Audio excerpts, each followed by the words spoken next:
अब हम डाइपोल का इलेक्ट्रिक फील्ड निकालेंगे, इलेक्ट्रिक फील्ड ऑफ डाइपोल। ठीक है, तो पहले एक जल्दी से एक पॉइंट समझ लेते हैं। ये मान लो डाइपोल है, यहां सपोज करो माइनस क्यू है और यहां सपोज करो प्लस क्यू है। ठीक है, और मुझे इस जनरल पॉइंट पी पे इस डाइपोल की वजह से फील्ड निकालना है। तो पहली चीज तो ये कि डाइपोल से जो पी पॉइंट की डिस्टेंस आर होगी वो बहुत बड़ी होगी डी से। ठीक है, पर अभी जो मैं बताना चाह रहा हूं, क्या बताना चाह रहा हूं वो तुम देखो कि इस प्लस क्यू की वजह से इलेक्ट्रिक फील्ड की डायरेक्शन किधर होगी, पी पॉइंट पे, अवे फ्रॉम द चार्ज, यानी इधर होगी। इस माइनस क्यू की वजह से इलेक्ट्रिक फील्ड की डायरेक्शन किधर होगी, टुवर्ड्स द चार्ज, यानी इधर होगी। ठीक है, तो तुम देखो पहले यहां पे ये बात समझने की कोशिश करो कि माइनस क्यू एक पॉइंट पे है, ऐसा मान लेते हैं कि ये बी पे और ये ए पे, और ये पॉइंट कैपिटल पी जहां पे हमें इलेक्ट्रिक फील्ड निकालना है।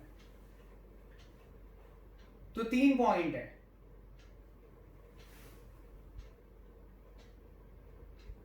एक है ए, एक बी और पी। माइनस क्यू ए पे है, प्लस क्यू बी पे है,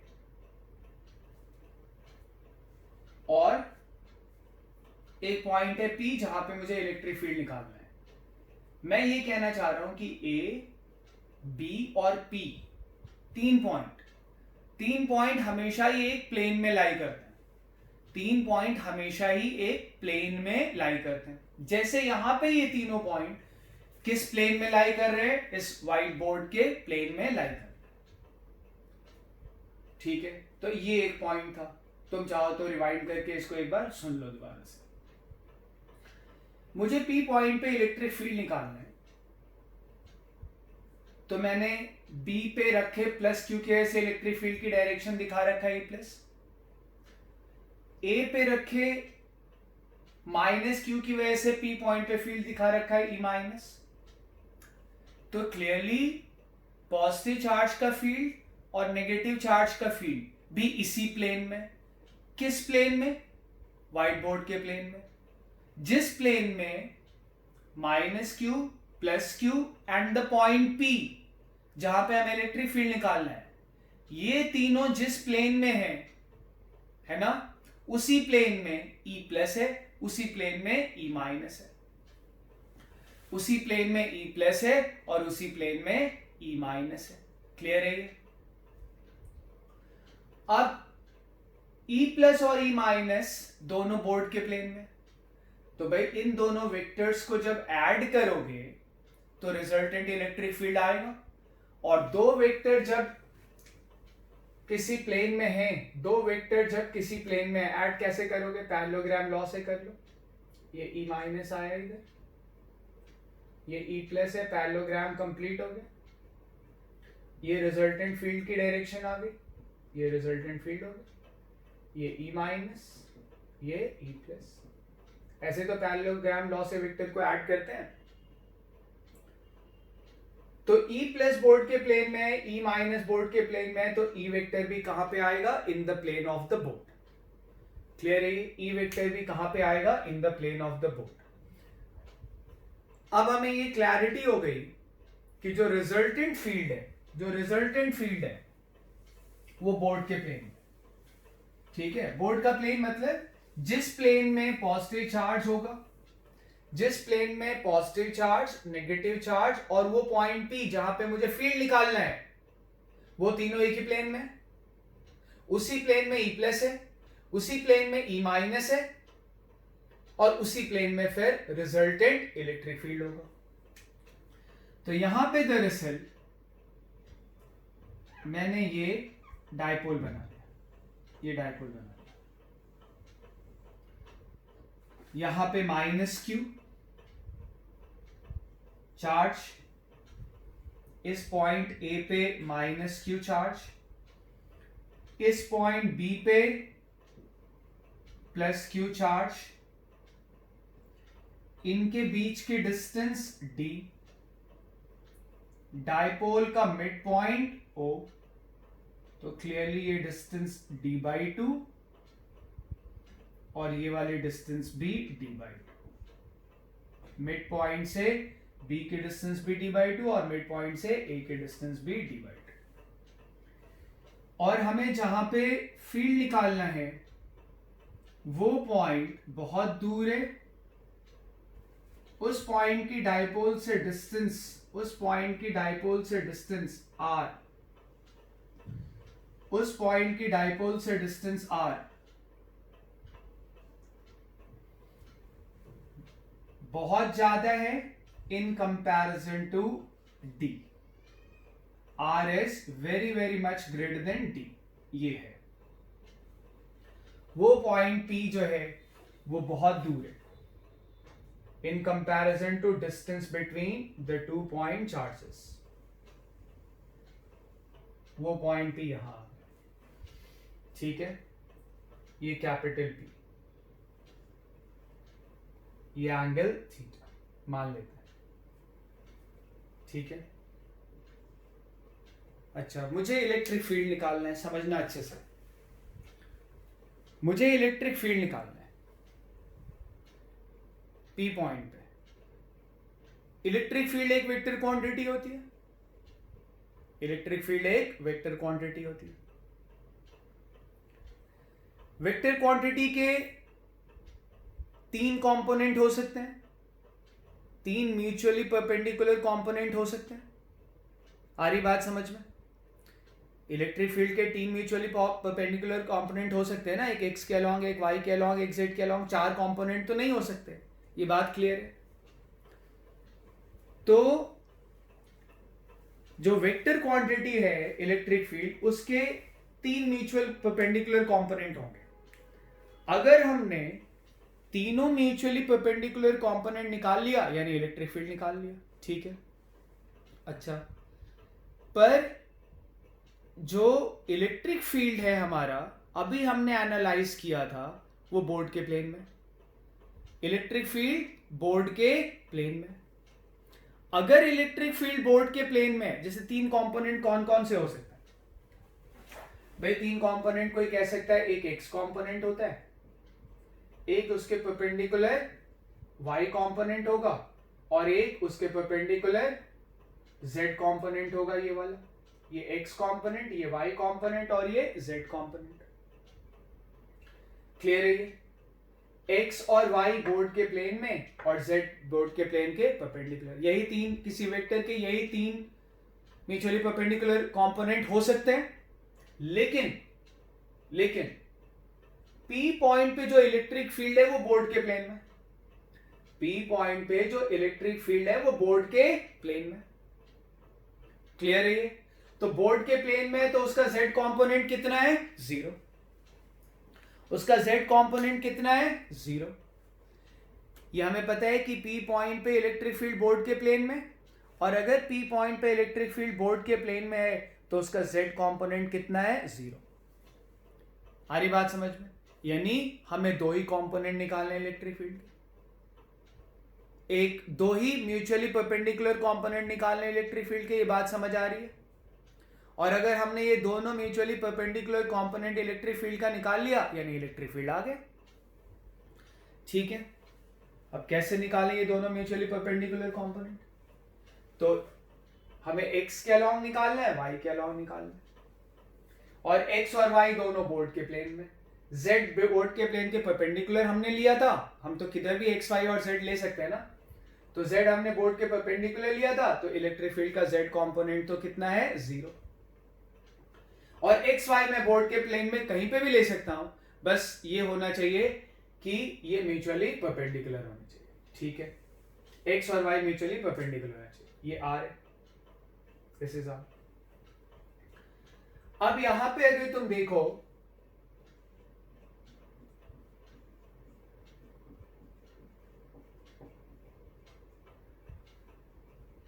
ये जो आर वाली लाइन है ना, इसको मैं ले लेता हूं एक्स एक्सिस। ये आर वाली लाइन है ना, इसको मैं ले लेता हूं एक्स एक्सिस। और आर के जो परपेंडिकुलर लाइन है ना, आर के परपेंडिकुलर लाइन, उसको मैं ले लेता हूं वाई एक्सिस। आर वाली लाइन को क्या ले लेता हूं एक्स एक्सिस, और आर के परपेंडिकुलर जो लाइन है उसको क्या ले लेता हूं वाई एक्सिस। मैं इलेक्ट्रिक फील्ड का एक कंपोनेंट इसके अलोंग निकाल लूंगा, एक्स एक्सिस के अलोंग कह लो या आर के अलोंग कह लो, और एक मैं निकाल लूंगा, ये आर एक्सिस को मैंने, आर की लाइन को मैंने क्या बोल रखा है एक्स एक्सिस बोल रखा है, और उसके परपेंडिकुलर लाइन को मैंने क्या बोल रखा है वाई एक्सिस। मैं एक्स एक्सिस के अलोंग इलेक्ट्रिक फील्ड निकाल लूंगा, मैं वाई एक्सिस के अलोंग इलेक्ट्रिक फील्ड निकाल लूंगा। क्लियर है ये? तो हमारा इलेक्ट्रिक फील्ड आ गया, क्योंकि z component of electric field तो क्या है 0। अच्छा, अब देखो जरा ध्यान से, मुझे P पॉइंट पे पोटेंशियल पता है, मुझे P पॉइंट पे पोटेंशियल पता है। अगर मुझे P पॉइंट पे पोटेंशियल पता है तो हम ये अच्छे से जानते हैं कि पोटेंशियल से फील्ड निकाला जा सकता है। हमने relation between field and potential पढ़ा है। मैं क्या करूंगा, इधर थोड़ा सा आगे जाऊं, x के अलोंग थोड़ा सा आगे जाऊंगा, x के अलोंग जो थोड़ा सा आगे जाऊंगा उसको dx बोल दूं। क्या बोल दूं? dx। पर ये दरअसल r वाली लाइन है, इसलिए dx बेसिकली क्या होगा dr। dx बेसिकली क्या होगा dr। तो पहले जरा अब हम इलेक्ट्रिक फील्ड का x कंपोनेंट निकाल लें। इलेक्ट्रिक फील्ड का क्या करें, x कंपोनेंट निकाल लें। ठीक है, ऐसे तो निकालते हैं, छोटा सा डिस्प्लेसमेंट हम dx लेंगे और इलेक्ट्रिक फील्ड का x कंपोनेंट क्या आएगा, ex लिख लें। अच्छा, ex ना लिख के er लिख लें, क्योंकि ये लाइन r से रिप्रेजेंट हो रही है। क्या होता है ex minus del v over del x, del v over del x। इसको ऐसे लिख लें जरा, er बराबर minus del v over del theta, sorry del r, del r। Clear है ये? अगर मैं P से R के अलोंग, अगर मैं P से थोड़ा सा आगे जाता हूं, थोड़ा सा डिस्प्लेसमेंट लेता हूं, किसके अलोंग, R के अलोंग। क्लियर है ये? तो R थोड़ा सा बढ़ेगा, R थोड़ा सा बढ़ेगा, लेकिन यहां दो वेरिएबल है। कौन कौन से वेरिएबल हैं तुम देखो, एक R और एक थीटा। P पॉइंट तुम इधर उधर घुमाओगे, इधर उधर ले जाओगे, दूर कभी उधर कभी उधर, तो क्या वेरी करेगा, R वेरी करेगा। और क्या वेरी करेगा, थीटा वेरी करेगा। तो हम जनरल किसी भी पॉइंट P पे फील्ड निकाल रहे हैं ना, तो P पॉइंट कभी इधर उधर जाओगे, या P पॉइंट से अगर तुम इधर जाते हो, इधर जाते हो, इधर जाते हो, तो R भी वेरी कर सकता है और थीटा भी वेरी कर सकता है। तो यहाँ दो वेरिएबल है, R एंड थीटा। क्लियर है? तो इसलिए मैंने del V upon del R लिखा है। Del V upon del R मतलब differentiation of potential with respect to R, keeping theta constant. Clear है? तो मेरे पास इलेक्ट्रिक फील्ड का एक्स कंपोनेंट आ जाएगा, जिसको मैं इलेक्ट्रिक फील्ड का आर कंपोनेंट कह रहा हूं। जब मैं अगर आर के अलोंग जा रहा हूं, तुम देखो जब मैं आर के अलोंग जा रहा हूं तो थीटा चेंज नहीं होगा। मैं आर के अलोंग कितना भी चला जाऊं, पी पॉइंट आगे बढ़ाता चला जाऊं, इधर चलता चला जाऊं, देखो थीटा चेंज नहीं होगा। What is theta?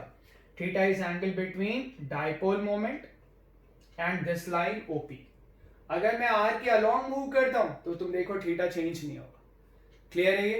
अगर मैं आर के अलोंग मूव करता हूं तो थीटा चेंज नहीं होगा, थीटा क्या रहेगा, कांस्टेंट। ठीक, तो ई आर बराबर minus del V upon del R आ गया, E R minus del V upon del are.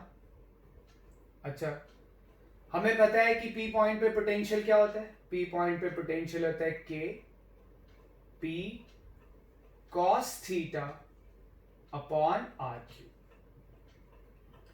K P cos theta upon R Q. तो E R K P cos theta सब बाहर, minus K P cos theta, sorry ये R square होता है, ये बाहर आ गया। क्या बचा, del upon del r of 1 upon r square, and 1 upon r square can be written as r raised to the power minus 2. और ऑब्वियसली तुम इसका डिफरेंशिएशन करना जानते हो, तो इलेक्ट्रिक फील्ड का r कंपोनेंट या x कंपोनेंट या ओपी लाइन के अलोंग कंपोनेंट क्या आया, r की पावर माइनस 2 का डिफरेंशियल क्या होगा, पावर मल्टीप्लाई करोगे तो माइनस 2 और माइनस मिलके प्लस 2 हो जाएगा, ये आ जाएगा तुम देखना 2kp cos थीटा, और r की पावर में एक सब्ट्रैक्ट करोगे तो r की पावर माइनस 3 हो जाएगा, नीचे जाके क्या आ गया r की। आई बात समझ में? हमने डिफरेंशियल साइन से थीटा को क्यों बाहर ले लिया, क्योंकि जब हम x के अलोंग जा रहे हैं या जब हम r के अलोंग जा रहे हैं तो थीटा में कोई चेंज नहीं आ रहा। तो इलेक्ट्रिक फील्ड का r के अलोंग कंपोनेंट, इलेक्ट्रिक फील्ड का r के अलोंग ये r वेक्टर चाहो तो बोल दो, ओपी वेक्टर को चाहो तो क्या बोल दो, r वेक्टर। तो इलेक्ट्रिक फील्ड का r वेक्टर के अलोंग कंपोनेंट क्या आ गया, 2kp cos थीटा, ये आ गया r वेक्टर के अलोंग, या कह लो x के अलोंग। अब y के अलोंग कंपोनेंट निकालें, तो y के अलोंग कंपोनेंट निकालने के लिए क्या करेंगे, p से एक बहुत छोटा सा डिस्प्लेसमेंट लेंगे dy, p से हम एक बहुत छोटा सा डिस्प्लेसमेंट लेंगे dy। आ रही बात समझ में? हो रहा है क्लियर? p से हम एक बहुत छोटा सा डिस्प्लेसमेंट लेंगे dy, पॉइंट क्लियर हो रहा है? अलोंग y कह लो या कह लो along perpendicular to r, along y कह लो या कह लो अलोंग परपेंडिकुलर टू r, बहुत छोटा डिस्प्लेसमेंट। देखने जरा, ये बहुत छोटा सा डिस्प्लेसमेंट लिया है। अब ये बहुत छोटा डायग्राम में तो फिर तुम्हें दिखेगा ही नहीं, पर ये बहुत छोटा डिस्प्लेसमेंट dy चाहो तो इसको बोल, ये है dy की डायरेक्शन। डिस्प्लेसमेंट वेक्टर क्वांटिटी होता है, ये होता है dy की डायरेक्शन। अच्छा जरा ध्यान से सुनना, ठीक है? अगर देखा जाए जैसा कि सर्किल में होता है, समझाने के लिए बता रहा हूं। सपोज करो ये पॉइंट O है सर्किल का सेंटर, और ये है रेडियस r, है ना? जब तुम r के परपेंडिकुलर बहुत थोड़ा सा जाते हो, जब तुम r के परपेंडिकुलर बहुत थोड़ा सा जाते हो अलोंग द स्ट्रेट लाइन, तो भाई वो स्ट्रेट लाइन और सर्किल का आर्क एक ही बात हो जाती है, क्योंकि सर्किल का अगर बहुत छोटा सा पार्ट कंसीडर करो तो उसको स्ट्रेट लाइन बोला जा सकता है। तो एक सर्किल है जिसका रेडियस r है, और जब तुम r के परपेंडिकुलर जाते हो, रेडियस के परपेंडिकुलर जाते हो, या कह लो अलोंग द टेंजेंट जाते हो, बहुत छोटा सा डिस्टेंस जाते हो, ठीक है? तो वो जो बहुत छोटा सा डिस्टेंस है, जाते तो स्ट्रेट लाइन के अलोंग हो, पर उसको सर्किल का पार्ट माना जा सकता है, माना जा सकता है कि नहीं? क्योंकि सर्किल का छोटा part straight line, circular arc एक स्ट्रेट लाइन बोला जा सकता है। क्लियर है ये? तो तुम देखो, जब तुम आर्क के परपेंडिकुलर जाते हो बहुत छोटा सा, तो तुम सर्किल पे ही रहते हो,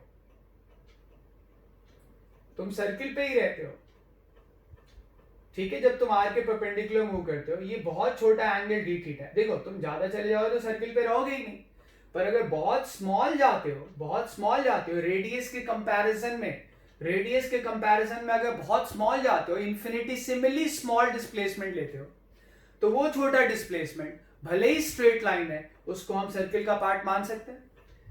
ये छोटा सा डिस्प्लेसमेंट है, ठीक है? क्लियर है ये? इसको हम सर्किल का पार्ट मान सकते हैं। आई बात समझ में? पहले मैं यहाँ P पे था, अब यहाँ सपोज करो मैं P डैश पे चला गया, तो P और P डैश दोनों सर्किल पे। क्लियर है ये? और ये जो बहुत छोटा सा डिस्प्लेसमेंट तुम लेके गए P से P डैश, तो O की जो P से डिस्टेंस थी कितनी थी, R, और O की जो P डैश से डिस्टेंस है वो भी कितना है, R। क्लियर है ये? यानी O की जो पॉइंट से डिस्टेंस P पे है, वही किससे डिस्टेंस है, P डैश पे। यानी डिस्टेंस में चेंज नहीं आया, किस में चेंज आया, एंगल थोड़ा सा चेंज हो गया। कितना चेंज हो गया, डी थीटा। और ये जो डिस्प्लेसमेंट है इसको तुम क्या बोल सकते हो, r इंटू डी थीटा। इस डिस्प्लेसमेंट को तुम क्या बोल सकते हो, r इंटू डी थीटा। आ रही बात समझ में? इस डिस्प्लेसमेंट को r इंटू डी थीटा बोला जा सकता है, वो जो स्मॉल डिस्प्लेसमेंट हम ले रहे हैं। हो रहा है पॉइंट क्लियर? ठीक है। अच्छा, अब तुम सपोज करो मैं किधर जा रहा हूं, r के परपेंडिकुलर जा रहा हूं। ये पॉइंट O है ना, उसको तुम इस सर्किल के सेंटर की तरह मान लो। ये पॉइंट P है, उसको तुम ये वाला पॉइंट मान लो, और ये रेडियस r है, ये वाला r मान लो। O को सेंटर मान लो, P को ये वाला पॉइंट मान लो, रेडियस ये r मान लो। तुम r के परपेंडिकुलर जा रहे हो, यहां पे भी तुम r के परपेंडिकुलर गए थे। मैं एक बार डायग्राम में फिर से बताता हूं, थोड़ा बड़ा करके।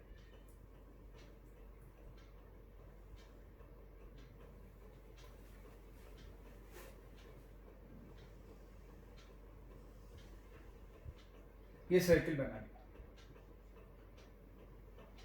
ये O, ये P, ये R, और हम क्या कर रहे हैं, R के परपेंडिकुलर जा रहे हैं, यानी अलोंग द टेंजेंट जा रहे हैं, बहुत थोड़ा सा जा रहे हैं। वो तो स्ट्रेट लाइन में जा रहे हैं, हम जा तो स्ट्रेट लाइन में जा रहे हैं, पर वो स्ट्रेट लाइन सर्किल का छोटा पार्ट सर्कुलर आर्क होता है, पर उसको स्ट्रेट लाइन माना जा सकता है।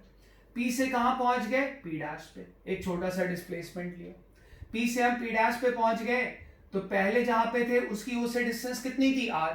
अब जहां पे पहुंचे हैं वो भी सर्किल पे ही है, तो उसकी अभी भी O से डिस्टेंस कितनी होगी, R। यानी डिस्टेंस में चेंज नहीं आया। किस में चेंज आया, बस ये थोड़ा एंगल रोटेट कर गया। कितना एंगल रोटेट कर गया, डी थीटा। अच्छा, ये जो डिस्प्लेसमेंट आया है इसको क्या बोल सकते हो तुम, वो सर्कुलर आर्क का ही तो फॉर्म है, इसको क्या बोल सकते हो, आर डी थीटा बोल सकते हो इसको, आर डी थीटा। क्लियर है ये? अब तुम इधर आ जाओ, जो हम डेरिवेशन कर रहे हैं उस पे आ जाओ।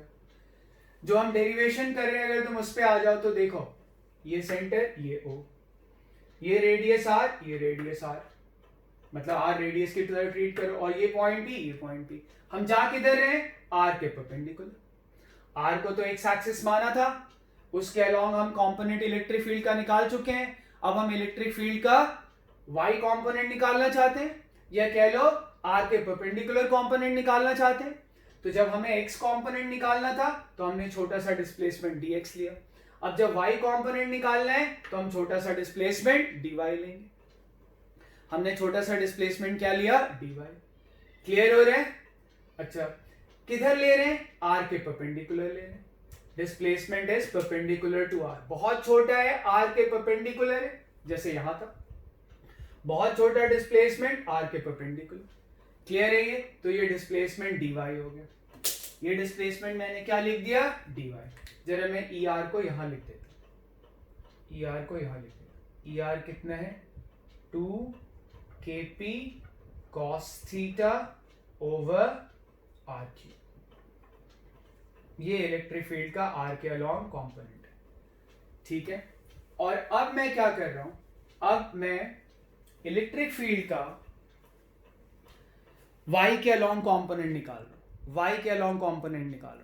जब मैं छोटा सा डिस्प्लेसमेंट dy ले रहा हूं, जब मैं छोटा सा डिस्प्लेसमेंट dy ले रहा हूं, है ना, तो अभी अभी समझाया है r में कोई चेंज नहीं आ रहा है।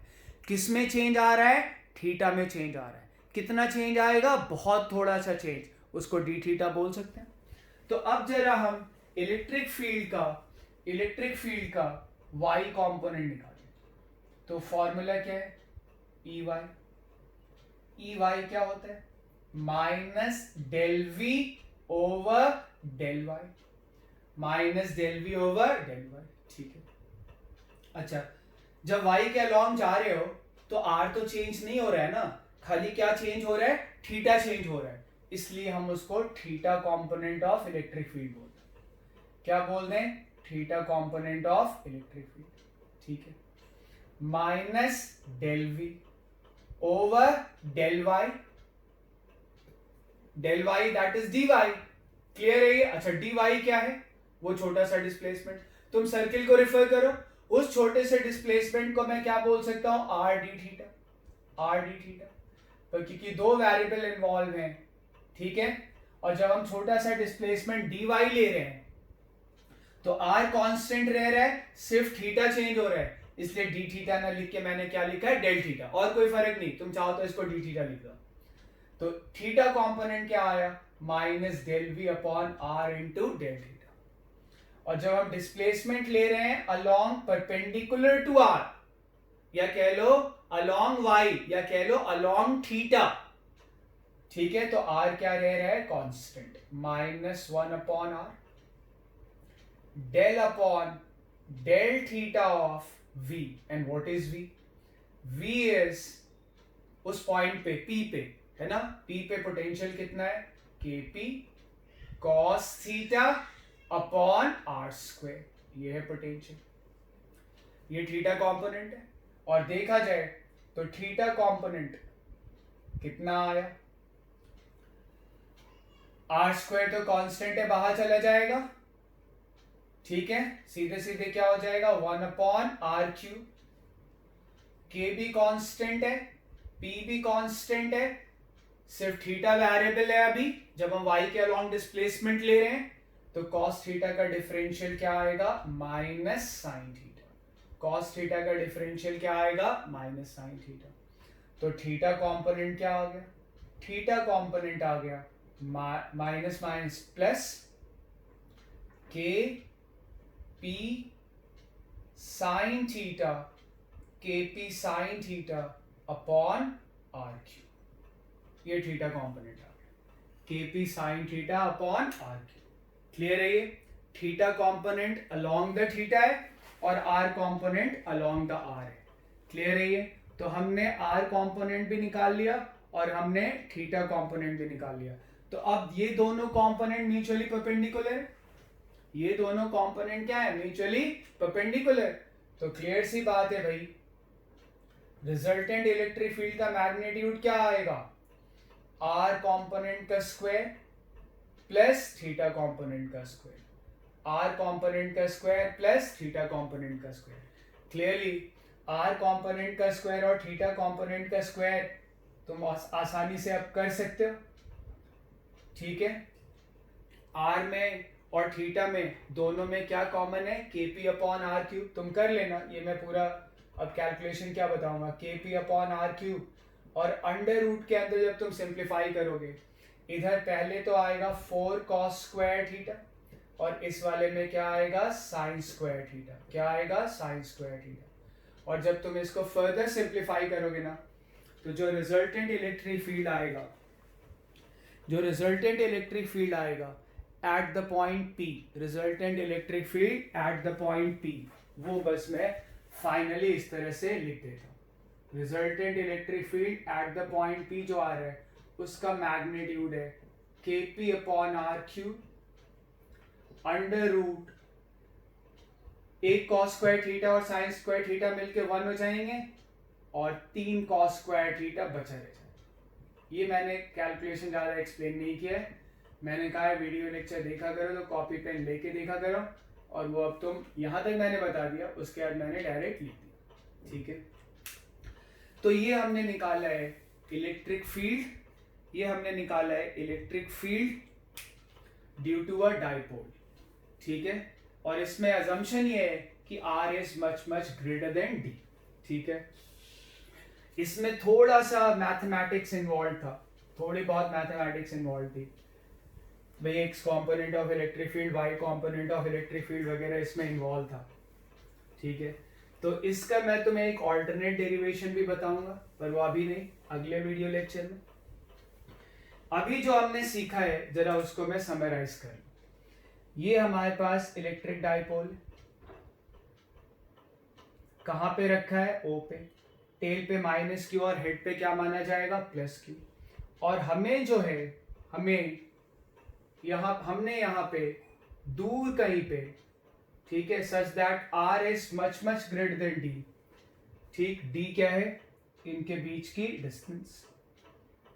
हमने यहाँ पे क्या निकाला है, इलेक्ट्रिक फील्ड निकाला, हमने यहाँ पे इलेक्ट्रिक फील्ड निकाला। क्लियर हो रहा है, क्या आया था, इलेक्ट्रिक फील्ड का एक R कंपोनेंट आया था अलोंग द R की डायरेक्शन में आया था R कंपोनेंट, इसको ER बोल दो।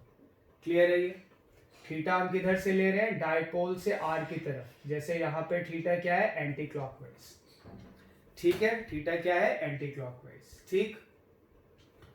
तो एक इलेक्ट्रिक फील्ड आया आर के अलॉन्ग और एक इलेक्ट्रिक फील्ड आया आर के perpendicular in the direction of theta ही कह लो, थीटा एंटी क्लॉकवाइज है, इसी डायरेक्शन में आ रहा है। ये दोनों आपस में क्या है, परपेंडिकुलर, ठीक है। ई आर हमें पता है, ई आर क्या है, 2kp cos theta upon R cube, जबकि ई थीटा क्या है, ई थीटा है kp sin theta upon R cube. तो रिजल्टेंट इलेक्ट्रिक फील्ड कैसे आएगा, इनका वेक्टर सम करेंगे, वेक्टर सम करना तुम्हें डेफिनेटली आता होगा। ये आ गया resultant electric field, this is resultant electric field. और अगर तुम चाहते हो रिजल्टेंट इलेक्ट्रिक फील्ड का एंगल निकालना, अल्फा विथ आर, आर से अगर एंगल निकालना चाहते हो आसानी से निकाल सकते हो, ठीक है। तो पहले एक बार देख लो, R vector in the direction of R और ई आर जो है in the direction of R है, और ई थीटा जैसे एंटी क्लॉकवाइज है तो थीटा इस तरफ है। क्लियर है ये, आ रही बात समझ में। और फिर इन दोनों का वेक्टर सम करेंगे तो रिजल्टेंट इलेक्ट्रिक फील्ड आ जाएगा। और क्या है रिजल्टेंट इलेक्ट्रिक फील्ड का, आर के साथ एंगल, या कह लो ई आर के साथ एंगल मैंने अल्फा मान लिया, क्या आया, tan अल्फा। tan अल्फा आएगा E theta upon E R, ठीक है। और तुम्हें ध्यान हो अगर ई थीटा, तो ई थीटा था kp sine theta upon R cube, और ई आर है 2kp cos theta upon R cube. Clearly तुम इसको सिंप्लीफाई कर लोगे और tan अल्फा फिर क्या आ जाएगा, tan अल्फा आ जाएगा sign theta upon cos theta is tan theta upon, ठीक है। इस तरह से हम रिजल्टेंट इलेक्ट्रिक फील्ड का आर वेक्टर के साथ एंगल निकाल सकते हैं। और आर वेक्टर का टेल कहाँ पे है, आर वेक्टर का टेल है डायपोल पे। जो हम कहते हैं डायपोल पे, तो डायपोल कहाँ पे माना जाता है, हम कहते हैं डायपोल ओ पे है, इसका मतलब डायपोल का मिड पॉइंट कहाँ पे है, ओ पे। क्लियर हो रहा है। इसका एक और डेरिवेशन है इलेक्ट्रिक फील्ड का पूरा, ठीक है, पर वो अगले वीडियो लेक्चर में पूरा डेरिवेशन है, वो थोड़ा सिंपल डेरिवेशन होगा। पर सिंपल के चक्कर में रहोगे तो आईटी वाले सिंपल के चक्कर में रहना चाहिए, ठीक है, चीजें समझ आनी चाहिए, उसको सिंप्लीफाई करना चाहिए। पर अगर तुम्हें मुश्किल चीजों को समझने में थोड़ी प्रॉब्लम होती है, अगर तुम्हें मुश्किल चीजों को समझने में थोड़ी प्रॉब्लम होती है, ठीक है, तब भी तुम समझने की कोशिश इसलिए करो क्योंकि आईआईटी में कोई वो आसान क्वेश्चन नहीं पूछने वाले हैं, और ना ही लाइफ में जो तुम्हारे सामने कभी कभी प्रॉब्लम आ जाएगी वो हमेशा सिंपल प्रॉब्लम होगी। क्लियर है ये। तो ये हमने इलेक्ट्रिक फील्ड निकाल लिया। अब जरा एक दो स्पेशल पोजीशन पे इलेक्ट्रिक फील्ड निकाल लें, एक दो स्पेशल पोजीशन पे इलेक्ट्रिक फील्ड निकाल लें। देखें जरा, ये डायपोल है, ठीक है, ये डायपोल है, आ रही बात समझ में। यहाँ पे माइनस क्यू, यहाँ पे प्लस क्यू, डायपोल कहाँ पे है, ओ पे। Dipole moment negative to positive charge होता है। इस वाली लाइन को हम कहते हैं, इस वाली लाइन को हम कहते हैं डायपोल एक्सिस। इस वाली लाइन को हम लोग क्या कहते हैं, डायपोल एक्सिस। क्लियर है ये।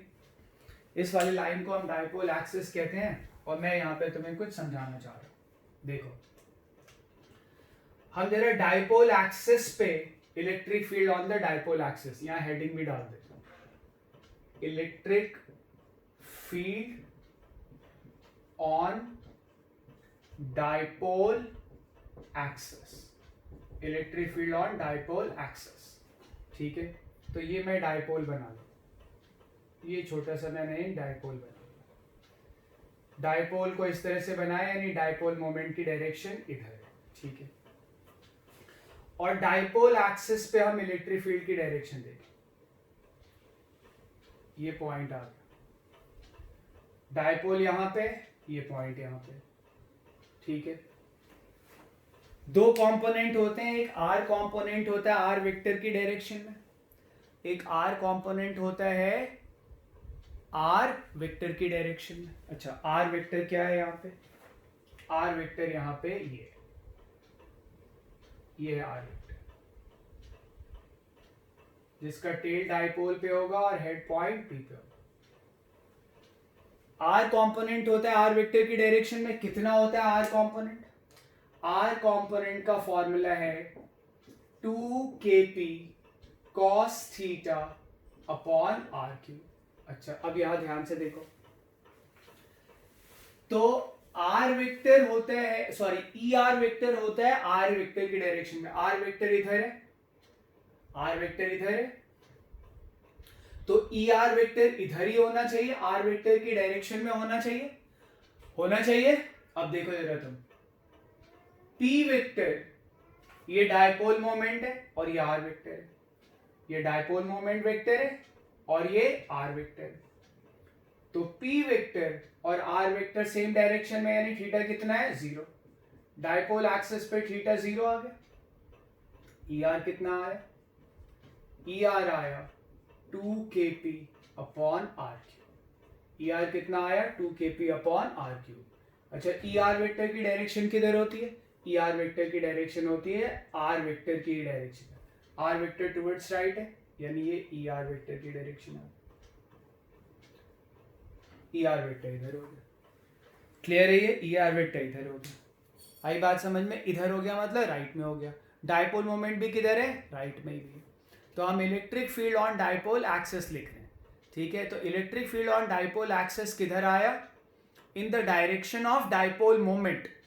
Electric field on dipole axis किधर आया? इन the direction of dipole moment, ठीक है? तुम्हें तुम्हारे दिमाग में एक बात आ रही होगी, पर उसको डील करने से पहले मैं जरा थीटा कॉम्पोनेंट निकाल लूं। उसको डील करने से पहले जरा मैं थीटा कॉम्पोनेंट निकालूं। थीटा 0 है।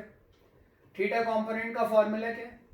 थीटा कॉम्पोनेंट का फॉर्मूला होता है kp sine theta upon R cube. अब थीटा 0 है तो क्लियरली थीटा कॉम्पोनेंट क्या आ गया? 0। तो दरअसल डायपोल एक्सिस पे, ठीक है, थीटा कंपोनेंट 0 होता है, सिर्फ आर कंपोनेंट होता है, यानी रिजल्टेंट इलेक्ट्रिक फील्ड, और ई आर कंपोनेंट, यानी रिजल्टेंट इलेक्ट्रिक फील्ड दरअसल ई आर कंपोनेंट के बराबर होता है। और डायरेक्शन किधर आई? डायरेक्शन आई टुवर्ड्स राइट कह लो, या कह लो जिधर डायपोल मोमेंट है उधर ही आए। जिधर डायपोल मोमेंट है, डायपोल मोमेंट भी टुवर्ड्स राइट है, और रिजल्टेंट इलेक्ट्रिक फील्ड भी किधर आया? Towards right. क्लियर है ये? तो डायपोल के एक्सिस पे इलेक्ट्रिक फील्ड कितना आया? 2kp। रिजल्टेंट इलेक्ट्रिक फील्ड आया 2kp upon R cube. Dipole के एक्सिस पे रिजल्टेंट इलेक्ट्रिक फील्ड कितना आया? 2kp upon R cube. Direction क्या आई? वही जो डायपोल मोमेंट की डायरेक्शन होती है। डायपोल मोमेंट भी टुवर्ड्स राइट है और इलेक्ट्रिक फील्ड भी टुवर्ड्स राइट। कई लोगों को ये बात शायद खटक रही होगी कि अगर हम पॉइंट इधर लें तब क्या होगा? पॉइंट इधर लें तब क्या होगा? डायपोल के एक्सिस पे अगर इधर पॉइंट ले लें तो ले लेते हैं। अगर डायपोल के एक्सिस पे इधर पॉइंट ले लेते हैं तो आर वेक्टर किधर आता है? आर वेक्टर इधर आता है, टू द लेफ्ट आ जाएगा। आर वेक्टर का टेल कहां पे होता है? डायपोल पे। हेड कहां पे होता है? जिस पॉइंट पे हमें इलेक्ट्रिक फील्ड निकालना, आर वेक्टर, ठीक है? अब आर वेक्टर और पी वेक्टर, जिसको हम थीटा बोलते हैं फॉर्मूले में, ई आर भी फॉर्मूला लिखा हुआ है और ई थीटा का भी फॉर्मूला लिखा हुआ है, तुम उधर देख लो राइट हैंड साइड। तो जिसको हम थीटा बोलते हैं वो इस पॉइंट के लिए है ना, उस थीटा की वैल्यू कितनी है? इस पॉइंट के लिए उस थीटा की वैल्यू 180 है, क्योंकि डायपोल मोमेंट और आर वेक्टर जो है वो ऑपोजिट डायरेक्शन में। और थीटा की वैल्यू अगर 180 डिग्री है, अगर थीटा की वैल्यू 180 डिग्री है तो भाई साइन थीटा 0 हो जाएगा, और साइन थीटा 0 हो जाएगा तो ई थीटा कितना हो जाएगा? 0, ठीक है? तो डायपोल एक्सिस पे इलेक्ट्रिक फील्ड का थीटा कंपोनेंट 0 होगा, चाहे वो पॉइंट तुम डायपोल एक्सिस पे उधर लो, चाहे वो पॉइंट तुम डायपोल एक्सिस पे इधर।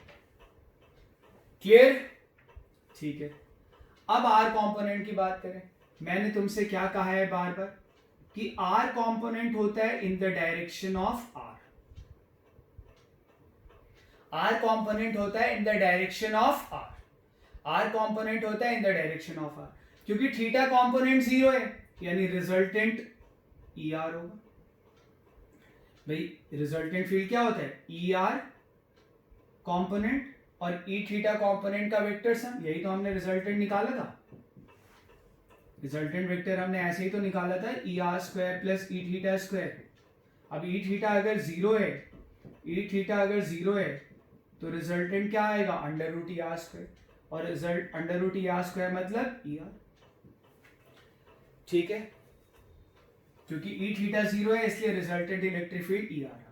अच्छा, ER की डायरेक्शन जो होगी वही E की डायरेक्शन होगी, क्योंकि E थीटा तो 0 है, और ER की डायरेक्शन किधर होती है, R वेक्टर की डायरेक्शन में होती है। R वेक्टर की डायरेक्शन किधर है, टुवर्ड्स लेफ्ट, तो ये टुवर्ड्स लेफ्ट आएगा। आएगा कितना, टुवर्ड्स लेफ्ट तो आएगा, पर आएगा कितना, देखें जरा, E थीटा का फॉर्मूला लगाए, क्या लिखा है उधर, 2 kp cos 180 डिग्री अपॉन, मैंने R की डायरेक्शन में लिया है रिजल्टेंट फील्ड, क्लियर है ये, 2 kp cos 180 degree upon R cube.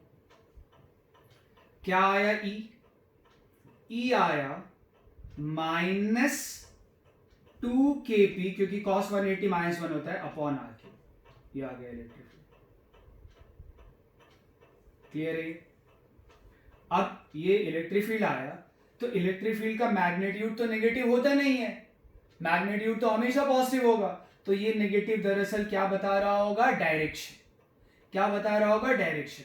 हमने इलेक्ट्रिक फील्ड की डायरेक्शन इधर लिया है टुवर्ड्स लेफ्ट, नेगेटिव आया यानी एक्चुअल में इलेक्ट्रिक फील्ड जिधर मैंने लिया है उसके ऑपोजिट है। मैंने क्या कहा, इलेक्ट्रिक फील्ड आर वेक्टर की तरफ होगा, आर वेक्टर मान के मैंने ये निकाला, ये आया, ये बिल्कुल सही है, कुछ गलत नहीं है।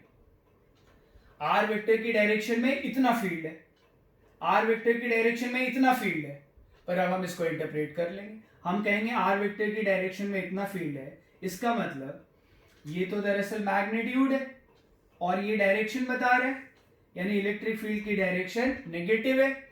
हम इलेक्ट्रिक फील्ड की डायरेक्शन आर वेक्टर की डायरेक्शन में ले रहे हैं तो इलेक्ट्रिक फील्ड नेगेटिव आ रहा है, नेगेटिव आ रहा है, इसका मतलब आर वेक्टर के अपोजिट, यानी रिजल्टेंट इलेक्ट्रिक फील्ड इधर होगा, और रिजल्टेंट इलेक्ट्रिक फील्ड इधर होगा, कितना होगा, 2 kp अपॉन आर क्यूब। ठीक है, आ रही बात समझ में। तो ये resultant electric field dipole axis के किसी भी पॉइंट पे रिजल्टेंट इलेक्ट्रिक फील्ड की डायरेक्शन किधर होगी, in the direction of dipole moment. Resultant electric field की डायरेक्शन किधर होगी, in the direction of dipole moment. कहां पे, डाइपोल एक्सिस के किसी भी पॉइंट पे। कितना होगा, 2 kp अपॉन आर क्यूब, चाहे इधर लो चाहे उधर लो। तो ये मैंने पहले तो एक जनरल पॉइंट पे तुम्हें इलेक्ट्रिक फील्ड बता दिया, वही सफिशिएंट है भाई, जनरल पॉइंट पे पता चल गया, यानी हर पॉइंट पे पता चल गया, लेकिन फिर भी हमने कहां पे निकाल लिया, डाइपोल एक्सिस पे, क्लियर है। और अब हम जरा इलेक्ट्रिक फील्ड निकाल लें, अब हम जरा इलेक्ट्रिक फील्ड निकाल लें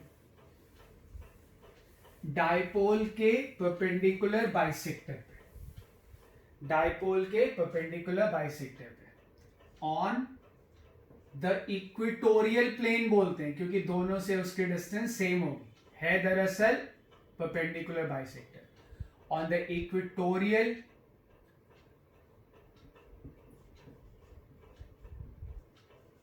plane, electric field on the equatorial plane निकालें जरा। अच्छा वो याद रखना, R much much greater than D, वो तो हमेशा ही रहेगा। जो भी अभी हम इलेक्ट्रिक फील्ड और पोटेंशियल का फॉर्मूला पढ़ा है ना हमने, वो सब R much much greater than D के लिए। ये आ गया डाइपोल, ठीक है, थोड़ा ऐसे ऊपर मान लेना, पॉइंट दूर मान लेना, ये डाइपोल आ रहा है, वो है परपेंडिकुलर बाइसेक्टर, ये आ गया, इस पे पॉइंट आ गया, थीटा इधर है, ये आर है, तो ई थीटा इसी की डायरेक्शन में होगा, ई थीटा इसकी डायरेक्शन में होगा। बात समझ पा रहे हो, ई थीटा इधर वाली डायरेक्शन में होगा। ये पॉइंट क्लियर हो रहा है, बात समझ पा रहे हो। थीटा कितना है 90, थीटा कितना है 90। समझ आई बात। अब यहां पे परपेंडिकुलर बाइसेक्टर पे ये आर वेक्टर आ गया।